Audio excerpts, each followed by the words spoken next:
church, we love God. Make no mistake about that. At our church, we believe in God's radical, unconditional, and unwavering love for us. At our church, we believe that Jesus is God. We also affirm that you may or may not believe that Jesus is God. And we're not asking you to change your belief system before you attend our church. We're simply inviting you on a journey toward Jesus. For years, churches have placed a high priority on Jesus as the get-out-of-hell-free card.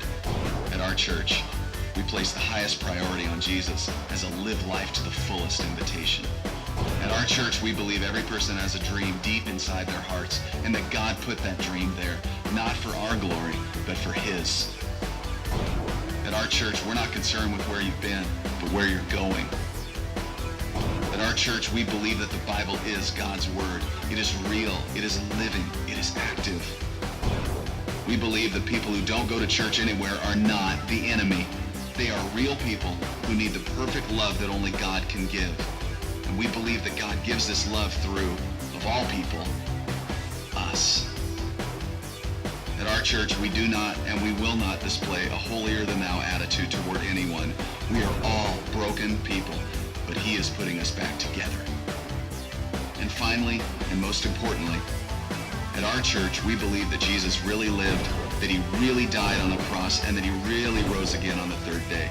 And we cannot and we will not candy coat or water down that message, ever. Today, you've chosen to sit yourself in the middle of a very safe place to hear a potentially dangerous message.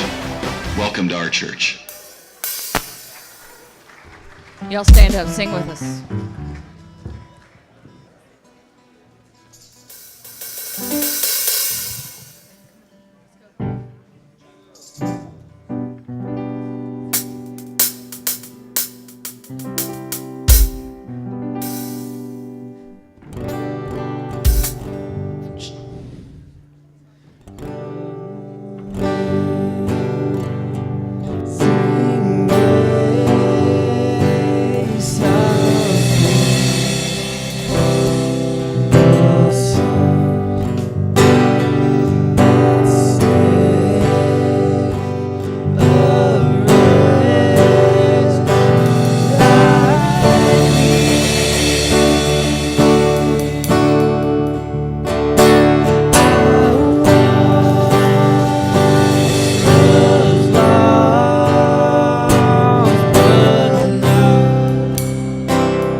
Some glad morning when this life is over, I'll fly away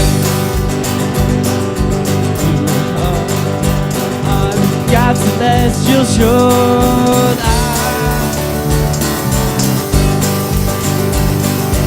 I'll fly away your glory. I'll fly away. Hallelujah, flying by, I'll fly away.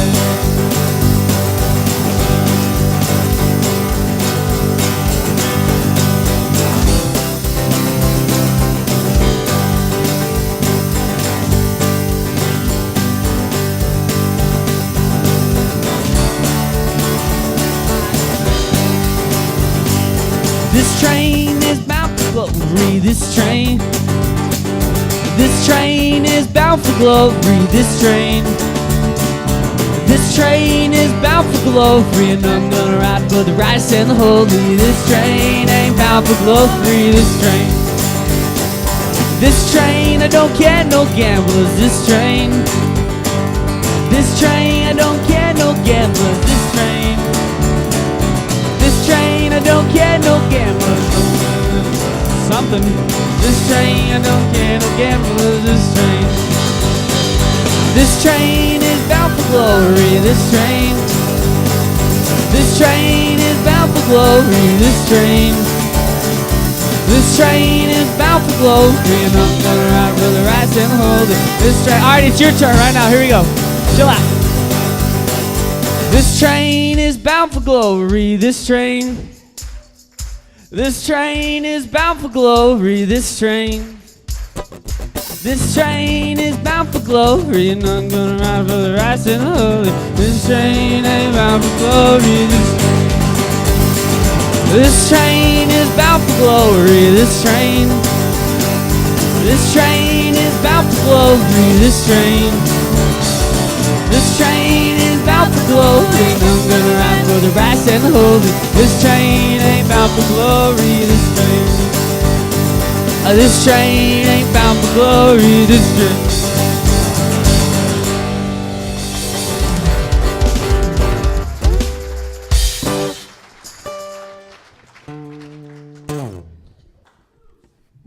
I'm glad to be on a train bound for glory.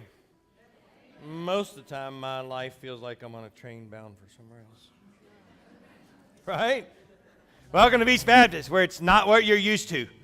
Promise.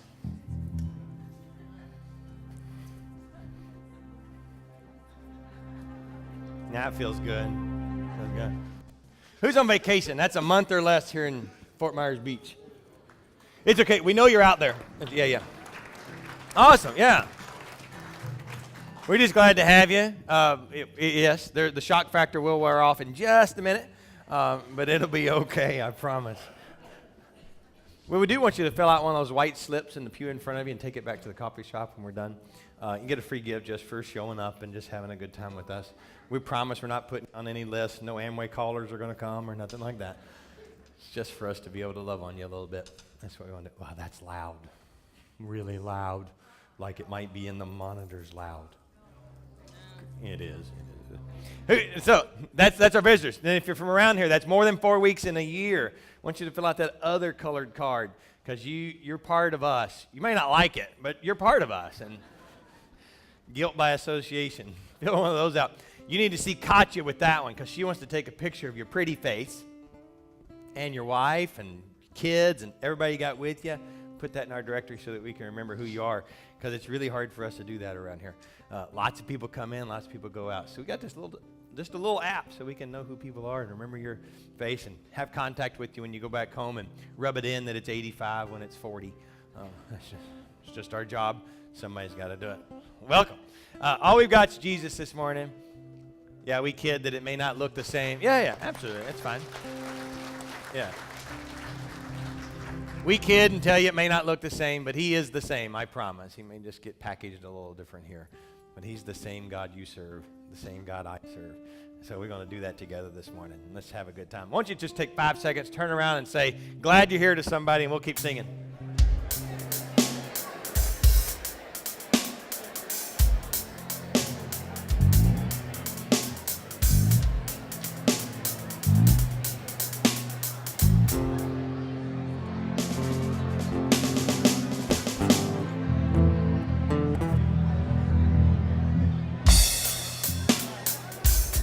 Oh, sorry.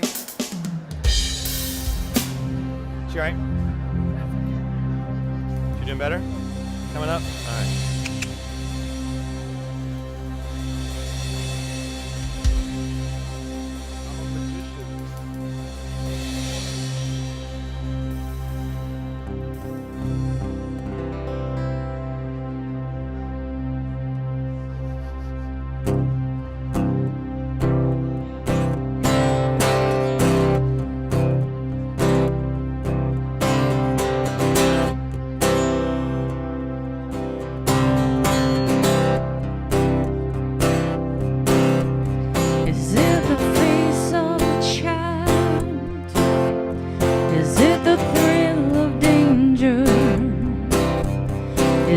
the kindness we see in the eyes of a stranger?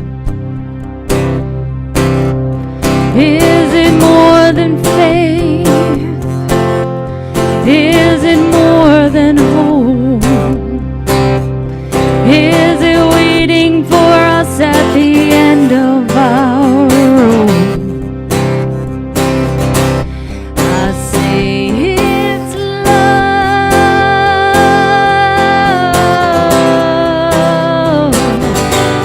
I say it's love.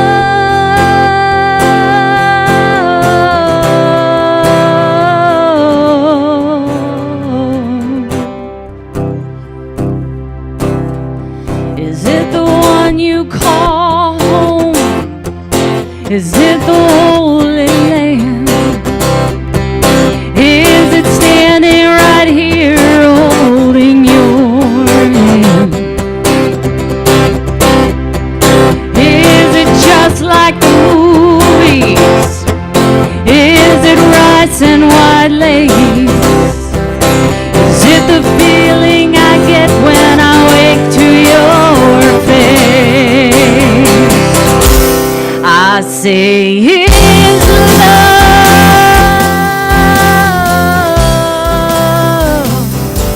I say it's love.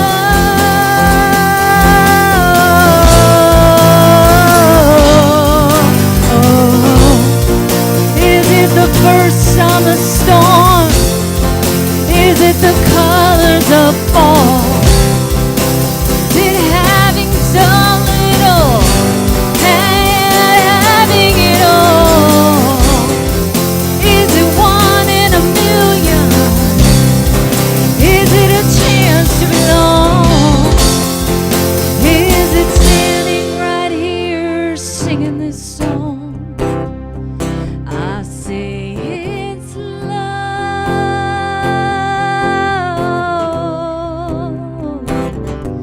I say it's love.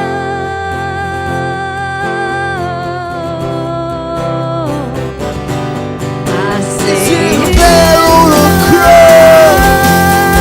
Is it the lowest I say Is it the face that has lost over thousands of Is it making you laugh? Is it letting you cry? Is it where we believe that we go when we die? Who you are? Is it your mother's gold? Is it the wish that I'm wishing for your eyes?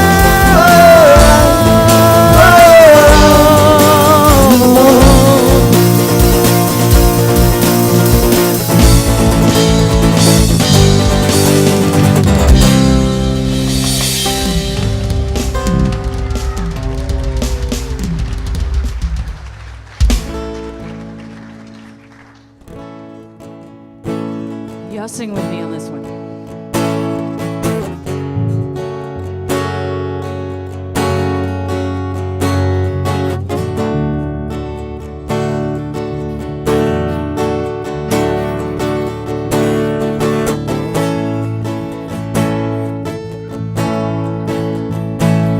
the splendor of the King, clothed in majesty.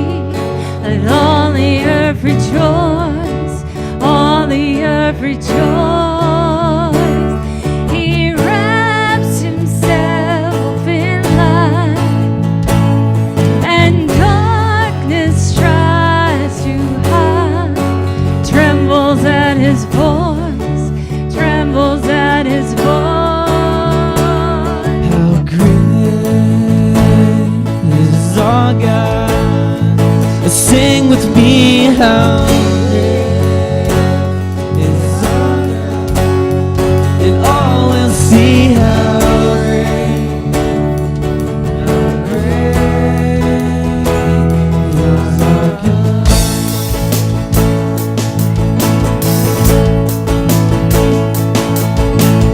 Is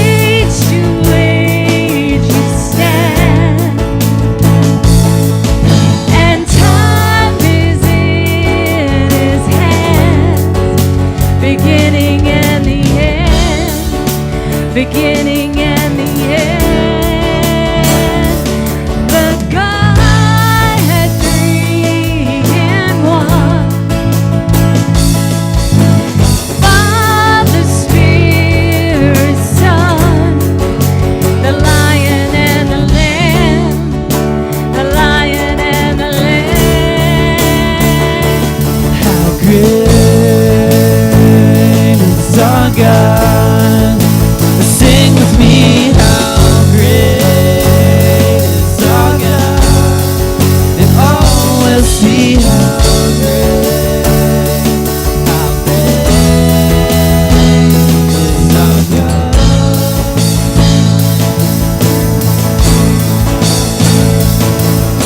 The name above all names. You are worthy of all praise, and my heart will sing how great is our God.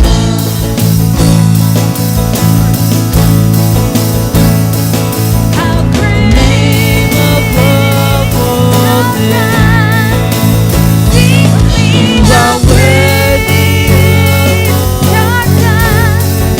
Oh, we'll sing my how heart will great, how great is our God.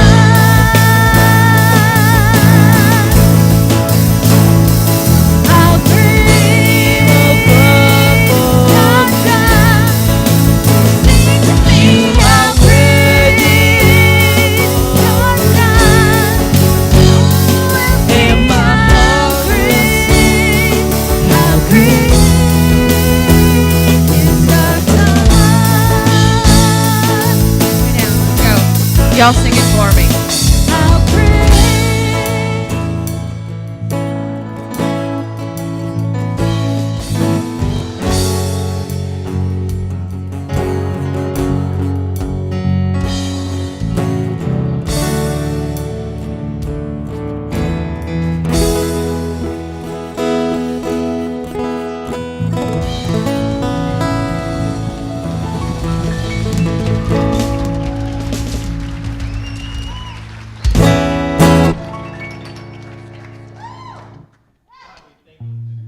Thank you that you are great and that you are our God. In your name we pray. Amen. Y'all be seated. Kids, stay over there. Okay. Seriously? Who fed you sugar? That's all I need to know. Who's taking you downstairs? Dusty? What did I have to eat for breakfast? You did know it, right? Oh, okay. I didn't have any. So come over here. Don't leave me alone. I didn't have any So why are y'all carrying around bricks that say grudge? because you don't want to hold your grudge. You don't want to hold your grudge. Then why are you packing it around? I don't know. Oh. We want to destroy it Why are you packing your grudge around? because we're supposed to show you what we learned. This is your opportunity to show me what you learned. Why are you packing your grudge around? You're not? Oh, you're not packing your grudge around. Okay. Max, why are you packing your grudge around? It's okay to say, Mom told me to. Okay. Can you tell me why you're packing your grudge? What? We have to hold it out like this. Okay. Drop them. You know, because the grudge is too heavy. There you go. You don't want to hold it. You do not want to hold your grudge. Absolutely. That's what I said. I said something. Yeah. Okay, but you forgot to say, I'm holding it because I don't want to, and it's teaching me that I should not hold it. Well, I said I'm not going to hold it. But you are holding it. I'm not holding it. All right. Yes, our grudges are heavy on us. They weigh us down. Good learning. Thank you, Miss Laura, for teaching us not to hold our grudges. Did y'all tell her that? Thank you, Mom. Part of the deal. All right, so now, here's what I want you to do when you go home, because you're going to disappear out of this room. They're not. You got to ask this question. Are you ready? Who are you going to vote for? No, listen. When you get home, you got to ask them. Who are you going to vote for? Why are you going to vote for them? Okay? No. We don't talk about it. No. It's not necessary. Talk about it. Oh. Keep that quiet. Only do it at home. Don't ask anybody here in the building. It starts a revolt. We got to start a new church. It gets really weird. Okay. Yes, you can ask your mom and dad after you get them home. That's the purpose. That's the point. You don't know the question? Okay. Who are you going to vote for? Vote? What do you mean? What? For the presidential. There you go. candidate. Why are you going to vote for them? Okay? Just answer those two. Just ask those two questions when you get home. Go. Take your grudges and get out. Okay. I'm going to. World News Today. And only you can decide what you want this country to be, what you want to do with the future. Vote like your whole world depended on it. Voters should not be forced to go to the polls with their fingers crossed. They understand what peace demands. What America needs are leaders to match the greatness of her people. Campaign appearances are getting closer and closer together as each candidate tries to get in his best shot. Vote. The stakes are too high for you to stay home. It's going to get dirtier in these last few days. No apologies, no regrets. We will not be coerced. We will not tolerate being pushed around. World News.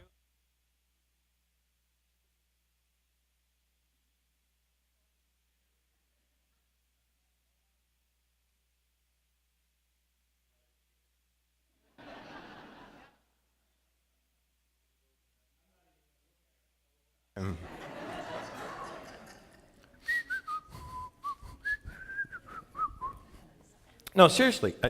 Wow! I like to hear myself talk, but come on. No, seriously, I really try to get out of doing this, but we can't. So I got to do it. So we spent the last 3 weeks talking about, first we taught search me, show me what I'm scared of, reveal my sins to me, and then lead me. Then the next week we started praying break me, and then last week we started saying send me. And we meant here I am, send me, not send somebody else, or here I am, don't send me there. Here I am, send me. So we got really spiritual for 3 weeks, and those are the only 3 prayers we're going to pray till the end of February. It's got another week, and then you can go back to your selfish little prayers all you want. But we're going through a challenge here at Beach Baptist, and that's what we're praying, and we're letting God reveal something to us. But then God's like, to me, he's showing me, and he's saying, we really need to talk about politics. He did, and I'm like, you can't do that. That's a no-no. Can't do that.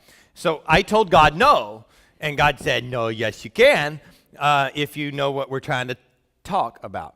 So in the series of searching, revealing, showing, leading, breaking, and sending, he revealed to me, this is your time. This is you as a Christian's time to show what you're made of. This is for you to put rubber to the road in response to the 3 prayers you're praying. And I was like, you're pretty smart. It is. So we're gonna start the day with some questions. We're gonna end the day with some questions. And I promise, just stick with me, hang with me. It's not what you think. I promise. And we'll see. You'll see if I can tie this back together without getting tomatoes thrown at me. So first of all, let me ask this question: how many of you are enjoying the drama, the chaos, the tension? You're enjoying it. You're watching. Yeah, it's okay. Be honest. Don't clap. Just raise your hand. Yeah, absolutely. How many of you all cannot wait for it to all be over? Oh yeah, good. Yeah. How many of you would actually say, I can't stand it? I mean, you might even say the word, I hate it even when the topic comes up. Yeah. So just a few of you are not like happy this morning. So that's good. How many of you are actually the ones that bring it up? You're the instigators. Absolutely. Yeah. See my hand staying up on most of it. Couple more. How many of you have watched all the debates? All of them. Okay. How many of you have watched at least some of the debates? You know, you're like, yeah. How many of you are like, debate? Good. See, we're all in there. It's okay. It's all right. How many? What? Okay, so how many of you, this is kind of personal, but it's okay. How many of you have already made up your mind if your guy gets the nomination, you know who you're going to vote for president in November? Yeah. Good. So that's good. Good stuff. Okay, one more, maybe. How many of you think that churches, preachers should stay out of politics completely? Oh, yeah, you're still here. It's okay. No, so we've got a challenge going in February. We're going to have a new challenge. This challenge runs from February till November the 8th. Okay, this is our challenge.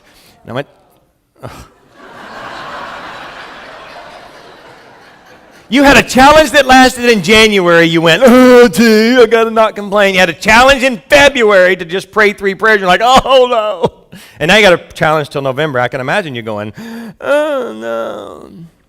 Here's our challenge. To those who are Christian. And some of you in this room might not be Christian, and that's cool because you came on a great day to not be a Christian and come in here because you can agree. Yeah, you did. I'm going to challenge you, put your faith ahead of your politics.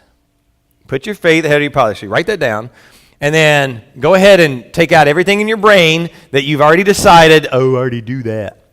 Take that out. Take that out. In other words, put your faith filter up first, and then your political filter second. From now to November the 8th. Now, I think you can do it. I don't know all of you, but the majority of the folks in here are common to Beach Baptist, and you are a peculiar people. All right? It's a good word. People use it on me. Means it must be right about you. So I think you can handle it. I think you are above average. And before I even go too much farther, I took a lot of my cues from Andy Stanley on this. So if you know Andy Stanley, if you follow him much, you'll see some similarities here in today's sermon because he believes his bunch of people are kind of the same. But I believe that about you. I believe you can handle it. I believe you can actually make a difference in the world you're in right now, between now and November 8th, and you can put your faith before your politics. If we practice one thing, and we're going to see it here in just a minute. We're going to look at what something Jesus said. We're going to apply it to our politics. So yes, today is about politics. It's okay.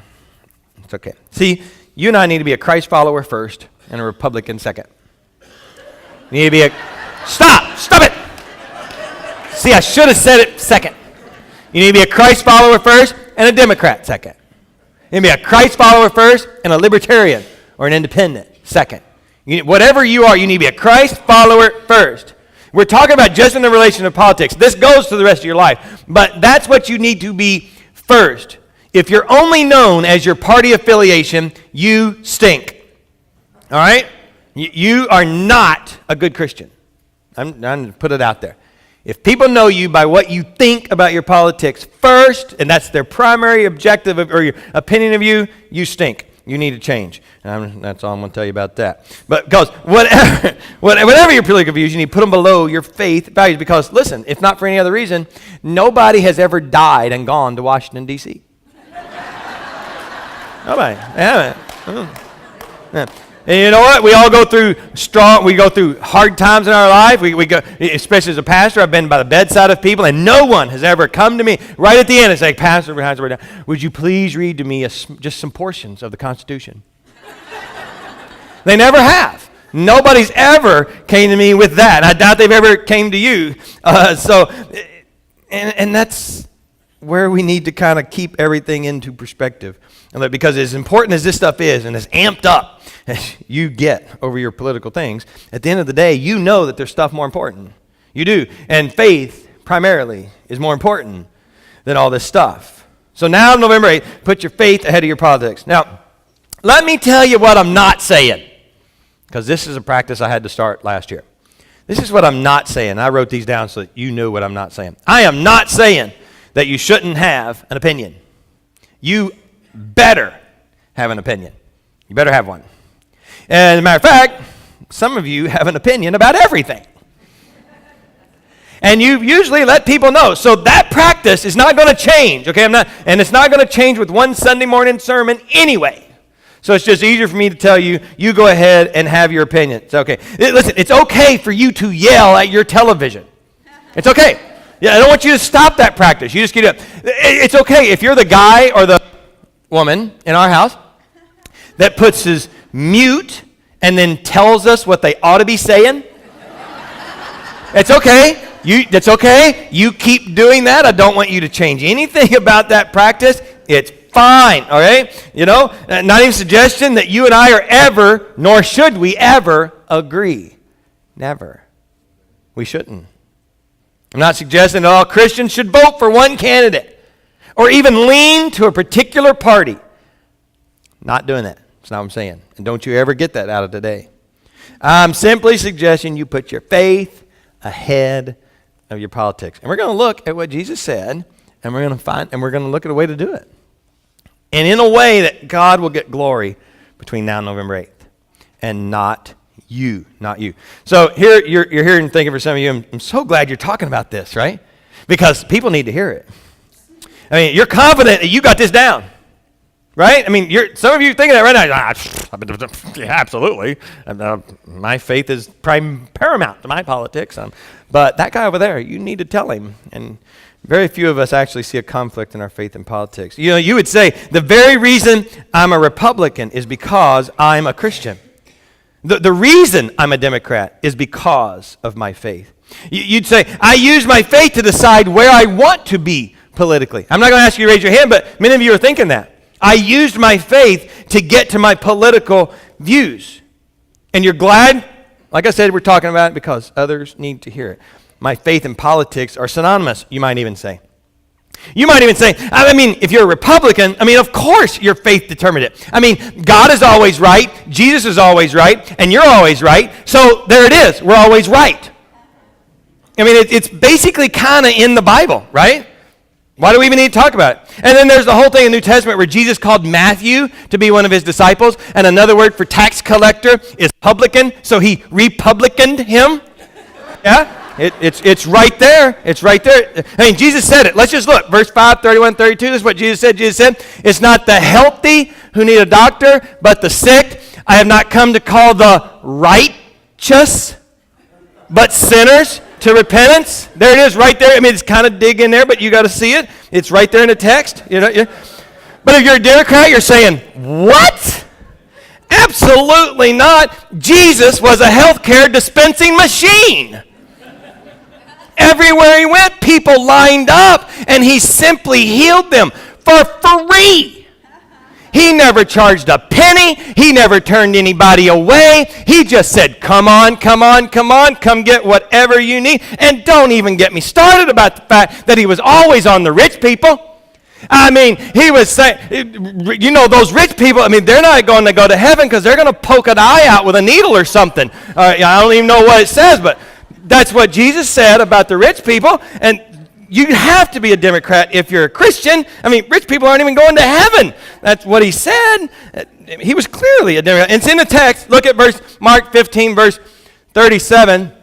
It's kind of buried, but it's in it. They all ate and were satisfied. It's after Jesus. And again, not to mention the fact that he gave people food all the time, or at least twice, and he didn't charge for that. But they all ate and were satisfied after the disciples picked up 7 basketfuls of broken pieces that were left over. Right there. We know it was a Democrat. You don't have to worry. But if you're a libertarian or an independent right now, you're going, really? Are you serious? Do you not remember the story of that rich young ruler? You remember him? He went away sad from Jesus' presence. So we know that Jesus doesn't like rules or rulers. He wants us to be free.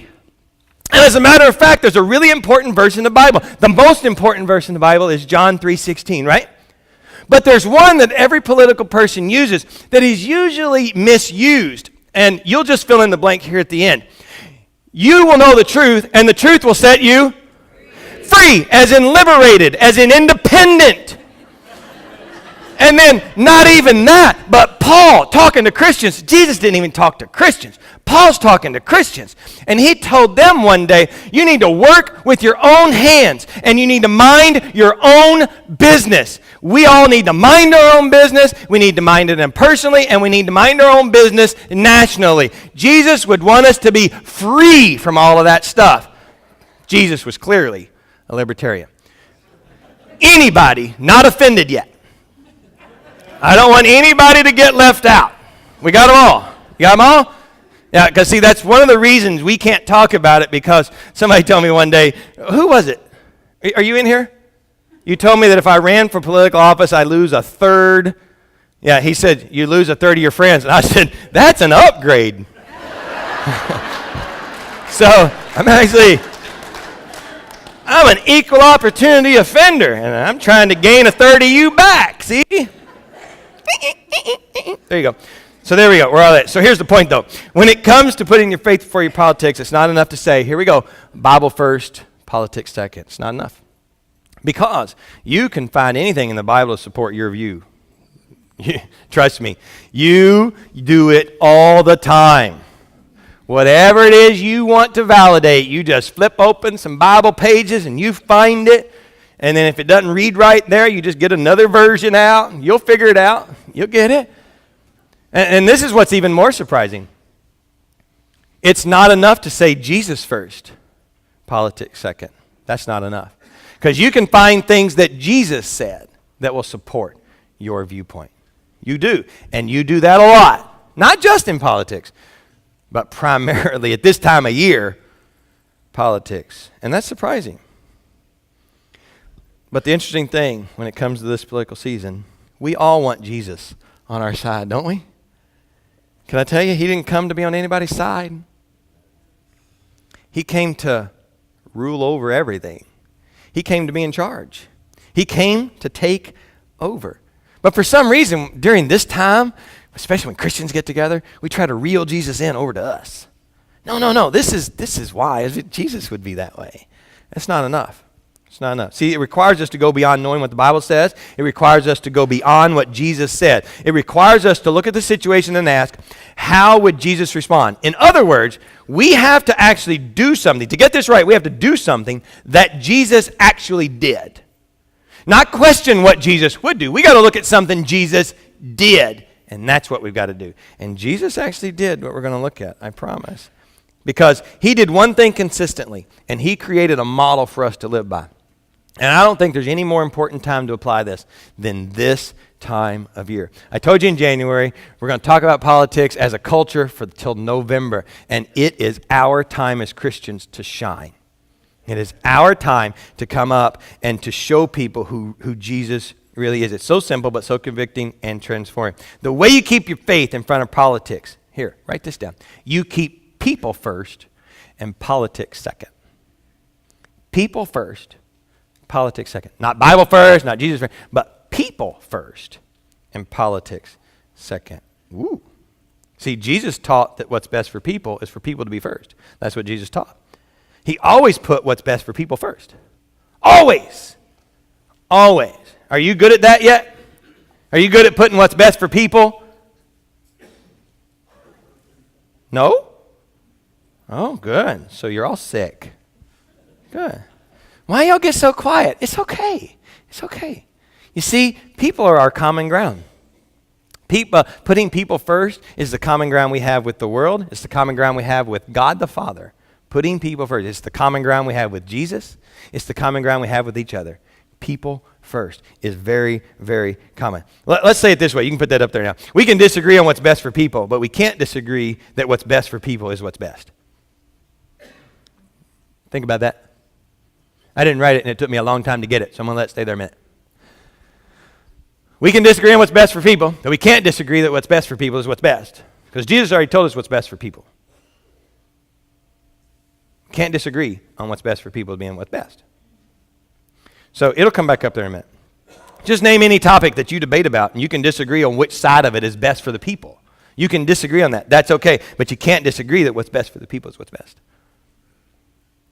because people matter and people should be first. When you read the Gospels, this is clear. Jesus made it paramount. And we know this from the most famous verse. I told you about that. It's John 3:16. For God so loved the world that he gave his only begotten Son, whosoever believes in him should not perish but have everlasting life. He didn't do that for the planet, for the soil. He did it for the people of the world. He put people first. When God sent his Son to the earth to come and live and die, it was about the people. It wasn't about the planet itself. It was about the people. God put people first. Jesus would constantly go around. What rubbed him the wrong way the most was when religious people used religious law to hurt people. You see, God created the law for the people. He didn't create people for the law.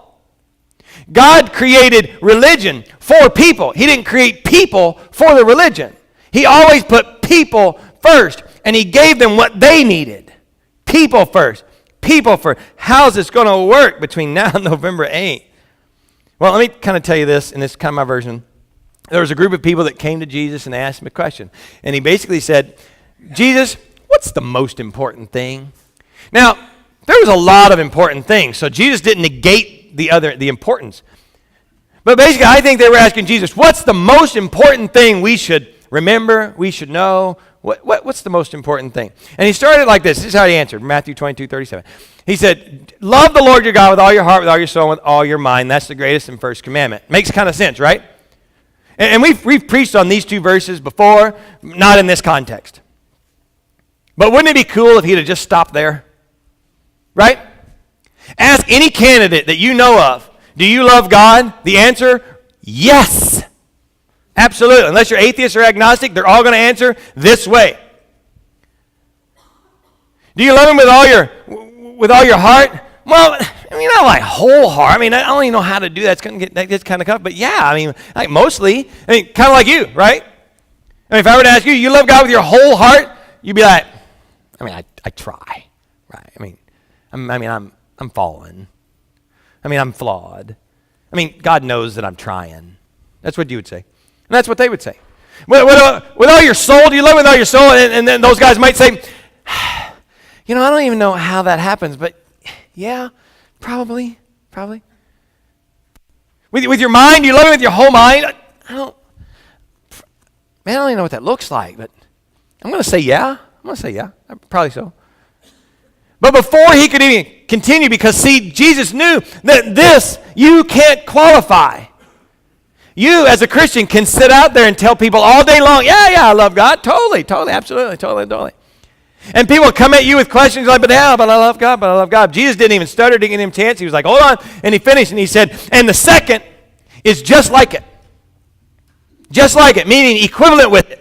Meaning the same as, means they go together. It wasn't number one, number two, but they're equivalent in order. You love God with your whole heart, your whole soul, your whole mind, and when you do that, it comes out looking like this. Love your neighbor as yourself, because see, that one's qualifiable.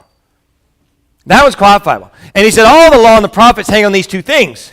Everything, all the law, everything hangs on the fact that you love one another. And just for a pause, what if between now and November 8th, you and I, and I'm talking about everybody on the planet, because this, not just Christians, if everybody in our nation acted, just say acted, like they loved one another, talked to each other like they love one another, responded to one another like they love one another, our nation would feel different. I mean, it would be tangible.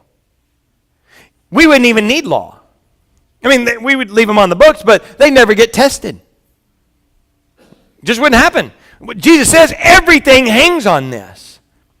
Everything goes away in the minds of people. When you love God with your whole heart and you demonstrate it by loving each other, everything else falls into place. Everything about your life is hinged right there. If you've got a problem in your life, Jesus says it all hangs right there. Loving God with everything and loving everybody else like you love yourself. Everything hangs there. Think about that. Think about the problems you've got in your life, the conflict you have, and how it would go away if you just practiced two things: loving God with everything and loving others. Didn't even pause. When I read that, I'm like, oh man, why don't we just stop at loving God? Because I like that. Because I can love God and I can treat my neighbor like he deserves to be treated. If I can love God inside, then that's all I got to do. I can treat my neighbor like he treated me. Or I can treat my neighbor's kids like he treated my kids, or whatever.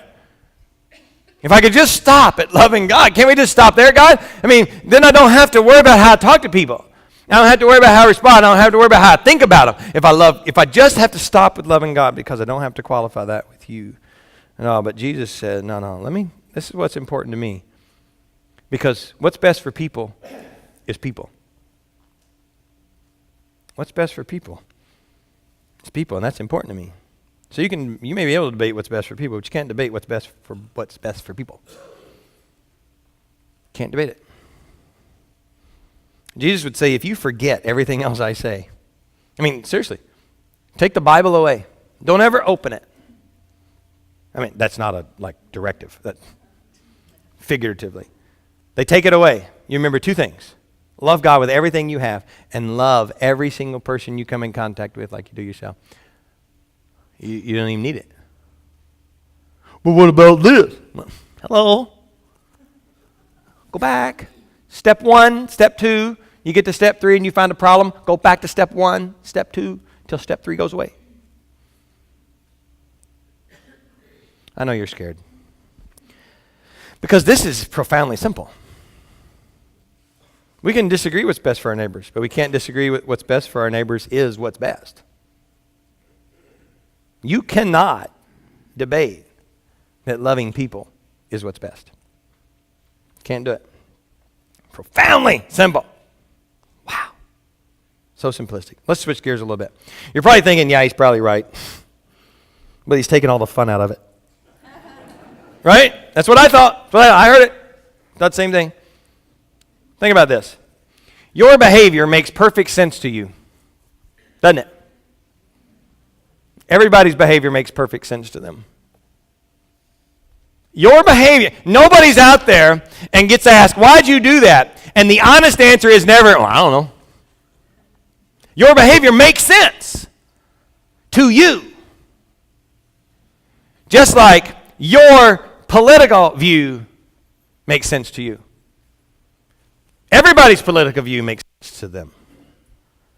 It makes sense to them in whatever faction they are. It makes sense to them just like yours makes sense to you. Where do you think you are? Why do you think you are so much different than everybody else? But if you notice how you respond to others, you are 100% right. So, look up here. Got everybody? When you don't know how someone could believe such a thing, when you don't understand how someone could support somebody like that, when you don't understand how somebody can act or say or do anything like that, here's the problem. You don't know something. That's why you can't understand. You don't know something. Now we're starting to get to the rubber hitting the road.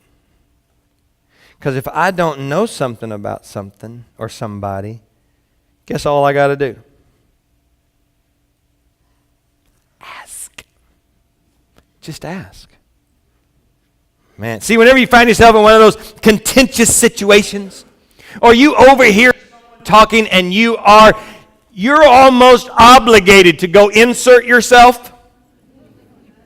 Anybody know somebody like that? Okay, yeah, absolutely. It's never you, I know, but you know somebody like that, absolutely. And you really want to set them straight? I encourage you, be a student, not a critic. A student, not a critic. How does that help? Well, when you're a student, you learn something.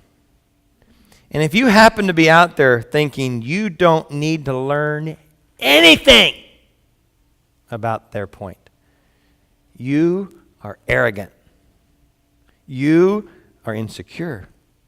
or you're God. And if you're God, you need to be doing more around here. I'm just saying.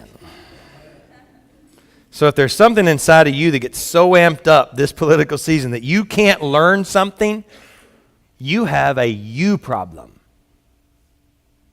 Because if you don't care about them enough to find out from them who they are, why they think the way they think, then you don't love them. This is not a political problem. Student first, critic second. See, Jesus followers should be these things. Write these down. Jesus followers should be the most confident. Not arrogant, but confident. You and I follow a God around who created everything in 7 days and has managed to get you to the point in your life right now. He's managed to look over you to get you this far. You know, we say that about our kids. You know, we managed to get you this far. We got some knowledge here, okay? A little bit. So you and I should be the most confident in the fact that God has it under control.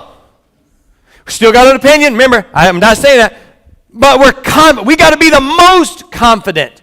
Christians cannot, between now and November 8th, wander around here going, if we don't do something, it's all going to go to hell. There ain't nothing you can do to keep it from going to hell. Promise. It's going there. Not this. Yes. But it's divinely planned for that. Not to people, but it. The institutions, the culture, all that. Tanking. It's tanking. But you and I are supposed to walk around with our heads held high because we're confident that God understands politics. We're supposed to be confident that God's not up there going, we lost that debate. I'm going to have to do something strategic this week. No, we're supposed to be the most confident. Listen, we're supposed to be the most curious. I am curious, who's calling? Most curious. Absolutely. We have a God with infinite wisdom. Can you tell me when God's infinite wisdom runs out? Never. So you're telling me that you can always be learning from God? Are you sure? Then why is it when science comes out and says, we know what happened. We know what happened. Why is your response not, that's how you did it? Why is that not your response? Why is your response, no, God did it? Science isn't saying God didn't do it. They're just curious how he did it. You and I stop being curious. We treat God like, well, he said it, I just got to believe it, I don't really care. Why not be curious about what God's doing? Why not be curious about what God's doing in someone else's life, regardless of their political viewpoint? I want to know because God invested into me himself. And I want to know more about him. Why would I not want to know anything? I want to always be not threatened by science or anything else. We should be the most composed people. Is anyone in the room not composed? Thank you. Good. We remember what we were before God got a hold of us. And we remember what we didn't know. So let's just say for just a minute that you happen to come across somebody who is not as smart as you. Hypothetical. Hypothetical, I know. You're Beach Baptist folk, ain't nobody smarter than you. I know. So hypothetically, you come across somebody who's smarter than you. Wouldn't you want to be as composed? Because in your heart, you know they're not. But why would they ever know that? See, composure keeps your influence in check. Your composure allows people to learn from you even when they think they already know more than you. Because you're doing it from a viewpoint that God rescued you. And maybe this person you're talking about, or two, hasn't been rescued yet. Wouldn't you want to be composed so that they can be rescued? I don't know. We're supposed to be the most compassionate people in the room. Has anyone checked out of compassion lately? It's okay. It's okay. They all know out there that you're not being compassionate, right? And we're not being compassionate. And I'm going to tell you right now, this is where I have got to step over to get better at, because I have absolutely no compassion for stupid people. Right? And many of you will agree, you're just in church and you're not going to admit it. I understand. Okay? But you're going to go out, you're going to leave this room, and you're going to come across a stupid person. All right? And you are not going to have compassion for them because they're so freaking stupid. And that's just your mind playing games. I mean, I'm not saying they really are. I'm saying that's how you feel about them. Right? It's okay. And that compassion is where Christ is found. Okay? And so when you withdraw it from people, they don't see him. Now they see you, just another old obnoxious Christian who thinks they know everything. And even if we did, why would we want people to think that? Why would we want them to think that? So I want to make this very, very practical for you. I want to give you 4 questions. You are not going to like them all. But they will help you when you find yourself in one of those contentious situations and you remember that I need to put my faith before my politics. These will help you. Look, not there. I'm not in conclusion yet. I did not say in conclusion.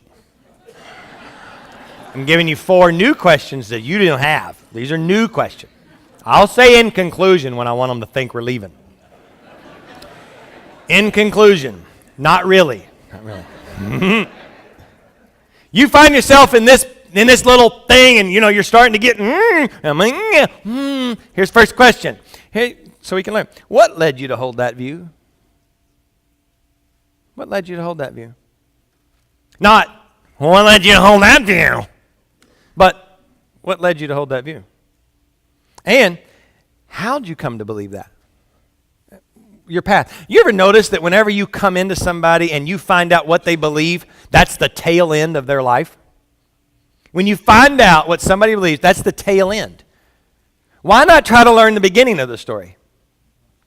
Here's why you don't want to learn the beginning of the story. Because when you find out stuff about people, when you learn their story, you can't help but like them. And you and I really deep down don't want to like people. Especially if they don't agree with us. It's true. As soon as somebody doesn't agree, check out. Why not check in and learn? I mean, unless you already know everything, then you don't really need to do any of this. You don't even have to write these questions down. But you like them when you learn their story, and your compassion meter goes up. You've done this. That's your life practice. You're already doing this. You ever done that? Talked about somebody? And you're just giving them up and down the road, and one of their friends says, hey, you know why they do that? And then they tell you, and you're like, oh. No, I'm not telling you that about me. I learned this lesson, but then you'll really think bad of me. So I'm not going to tell you that one. I was going to tell them about Krauthammer. I can tell. Okay. So there's this guy on a news story. His name rhymes with Oppenheimer. And he always looks like he's about to have a heart attack. You know him. He breathes like this right before he talks. So I made fun of him because I'm like, that dude is so worked up. He's getting ready to check out right here on national TV. And I'm like, dude, why do you keep going to him? I mean, he never talks with his hands. He's just breathing, talking. So one day I made that comment out loud. Don't ever do that. And was it Kendra? Where's, I don't know where Kendra's at. But Kendra says, oh, you can see his wheelchair arm. I said, his what? She said, yeah, he's paralyzed from the neck down. He's always in a wheelchair now. She says, that's why he goes, he can't get his breath because he can't hold himself up. And he doesn't want people to see his wheelchair. That's why his left shoulder's always down like this. And I'm like, stop! Stop! So now every time he comes on TV, I'm just like, oh. I don't even care what you're saying. I like it. It happens. See, you learn the backstory of somebody, and immediately you have compassion for them. And I was just like, I feel so bad. And now Sherry Ann will look, every time he comes on, she goes, feel like you're going to hell again? She gets one a week, so. Second question. Have you always held this view? Have you always held this view, or did you believe something else and then you've changed? Oh, because God forbid we change what we believe. That would be bad. I mean, really? Have you always believed the exact same thing about every single thing in your life? No. No, I used to hate asparagus.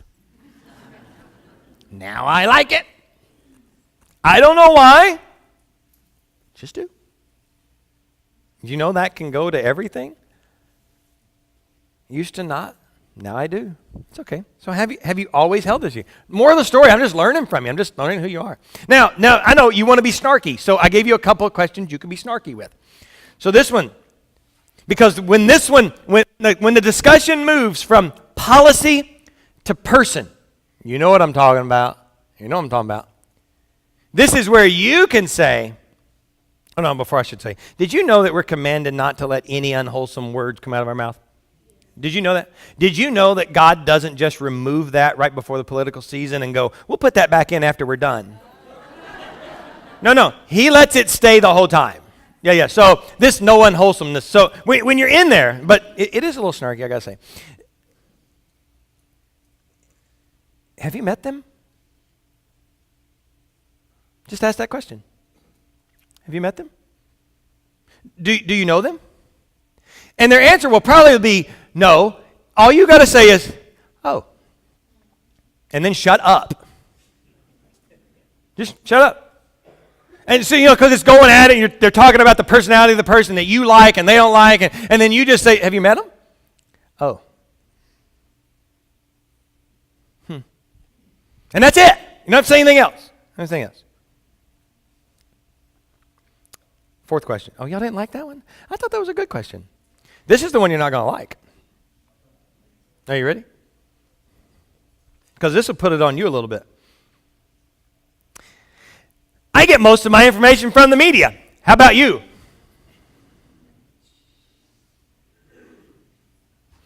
So you're getting your information the same place I'm getting my information, and you and I are complete disagreement. So we're taking marginal information and we're disagreeing about it.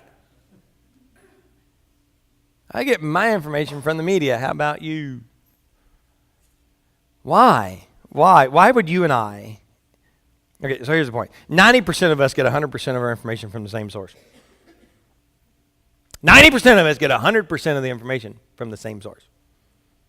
And yet you and I, all we know is what we're told. Right? So why would we disagree about that?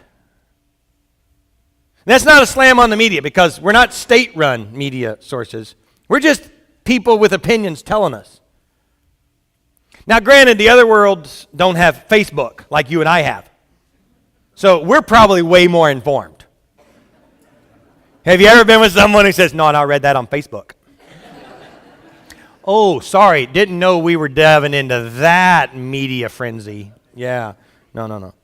So for you and I to create relational friction over marginal information is absolutely foolish. Create relational conflict, not just in here, because I could create some relational conflict really quick. And so can you. But out there, where it's really important. Why create relational conflict over marginal information? Because that's absolutely foolish. Now, in conclusion,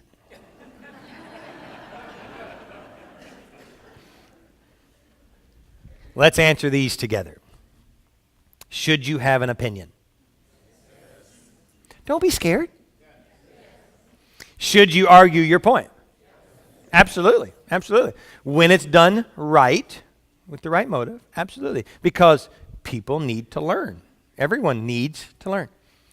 Make a point at the expense of influence. Wait a minute, you're not like all in sync there. Should you make a point at the expense of influence? Let me tell you what I'm saying. The answer is absolutely not. Jesus said this, you are the light of the world. You are the salt of the earth. So for that to actually ring true in the minds and hearts of people, you have to be salt and light, right? So if you lose your influence over people, you're no longer salt and light. No longer. You have become, the Bible actually says, useless. Without salt, without your influence, you are useless. So why, between now and November 8th, would you treat your relationships like you don't care about them after November 8th? Because here's what's going to happen. You make your point and you ruin your influence with someone, then along comes a year down the road, someone's in need, they can't even come to you because you showed them who was right. You lost your influence. You want to put your faith above your politics? Never, ever lose your influence. However it is, you've got to share your opinion, have your opinion, argue your point. As long as you don't lose your influence, go for it. But the minute your influence starts to get lost, shut up. Because it is more important. I mean, you do realize that elections are not the most important things on the planet, right? Two of you. Rest of us, not so sure. Well, if we're not very careful, we're not going to be able to live any longer. Not going to have any way to have an influence if so-and-so gets in there. You just lost your influence. Never lose your influence unnecessarily, especially over political influence. Unless jeopardize a relationship? No. But you see, this is where you and I misstep. You don't even think you have a relationship with them if they don't agree with you. So you're not really jeopardizing the relationship in your mind, so you will justify how you treat them. You see, the relationship is the most important thing on this planet. Because without the relationship, you don't have anything to influence. And without the influence, they don't know who Jesus is. And you would all say the most important thing in my life is to let people know who Jesus is, wouldn't you? No? Yeah, the most important thing here is to let people know who Jesus is. So we can disagree what's best for people, but we can't disagree that what's best for people is what's best. See, you and I have, you can just leave that up there. You and I have an amazing opportunity between now and November to showcase our Christian political diversity. We are diverse. God made us that way. But we have one thing in common if we're true Christ followers, and that's a love for people. And people will be able to look back at us, just us. Because if you don't do this, I mean seriously, if you don't do this, if we don't get this right between now and November, we'll just be another group of Christians that the world doesn't like, that candidates are after trying to get your vote. If you don't get this right, you're just like everybody else. But we are not like everybody else. I don't believe this room is like everybody else. I believe we have a unique opportunity to share Jesus in a way this political season that he actually gets the glory. And then you get to feel like you were right, you were justified, You don't lose influence. You don't lose relationships. You see, we're praying that God sends us. We're praying that we won't be filled with this sin. And yes, I'm sorry, but you sharing your political view in a way that doesn't honor Christ is a sin. So we're praying that God show us that. And we're praying that he break us of the way we are so that he can use us. And we're praying that he will send us. And he's saying, I am sending you every day into the world, into culture, into your neighbor's backyard, into your street out front. I'm sending you. I'm sending you. I'm sending you. Don't lose your influence. Don't neglect the relationships. Love me with everything you are and show everybody that love by loving them. And you will have your faith above your politics. Is that okay? I don't care. Stand with me. Stand with me. We have a list up here. This did not get a lot of names on it Wednesday night because I didn't remind you at the very end. So I got to remind you at the very end. Up here is the sign-up sheet for our foot washing / Lord's Supper service on Thursday before Easter. So if you're going to be here on March 24th this year, you need to put your name on this list in one of the 5 teams. Just put your name. If you've got 4 kids and it's you and 4 kids, you put all 5 of you on the same team. We want you to be together as a family. You need to sign up today. Okay, that needs to start. If we got to get another team or so, then we need to do that. So you got to go ahead and put your name. So if you're thinking about being there, don't wait till that week before and sign up. If you're going to be here March 24th, you need to come to foot washing / Lord's Supper service. It's going to be fun. I promise. It's going to be enlightening. Promise. But you got to sign up this sheet right here. So there's a pen, and there's just one pen, but if you grab another pen out of the pew, people can sign up. Take your time and fill up. There's five teams with 15 people each right now. If they're all full, next week we can add another team. It's going to be a great service. Tonight, 6:30 in this room, right after we eat appetizers in that room at 6:30. 6:30 appetizers in the breakfast room. Movie night, war room right here in this room. So come. You can bring your favorite appetizer. That would be awesome. And if you don't have a favorite appetizer, if you'll email me, I'll tell you my favorite appetizer. And you can bring that one. Yeah, no better way to show love for one another than bringing their favorite appetizer. I'm just saying. So come. 6:30 for that. We'll get our appetizer. We'll bring it. We'll come in here and watch the movie. Huh? Salami roll-ups are the way to my heart. You get that? And those little sausages and sauce. And cheese cubes. Those are good. Those are good. I am gluten-free. Just remember that. No. As we go out, Lord, send me. As we go out, let's watch how we treat each other. Let's keep our influence. Let's keep our relationships intact. Can we do that? Say, I can. Some of you are liars. But that's okay. We're going to go for it. We're going to try it. Stacy, would you pray for us? Or pick somebody. I don't care. Just tap them on the shoulder.